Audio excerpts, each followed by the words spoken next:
Welcome back to this video. In this video, I'll show you on how to simply lock files in your Google Drive to secure your documents. So let's find out.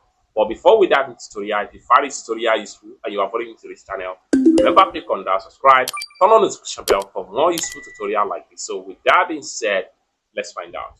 Alright, so the very first thing you need to do is to locate the particular file you want to lock on your Google Drive. So this particular document right here, I'm going to simply lock it. And for us to do that, we need to make sure we click on these three dots right here. And this is going to pump up. Next thing we want to do is to make sure we go to file information. And this is going to drop down. Then from file information, we have to make sure we go to lock. And this is going to pump up right here. This will prevent anyone from editing or commenting. Editor can unlock the file. So what we want to do is to click on lock right here. And it's that simple. So you can see a padlock sign has been appear on your document right there on the Google Drive. It's that simple.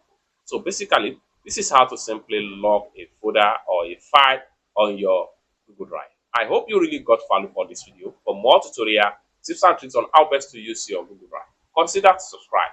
Thank you so much for watching, and I hope to see you in my next video. Peace.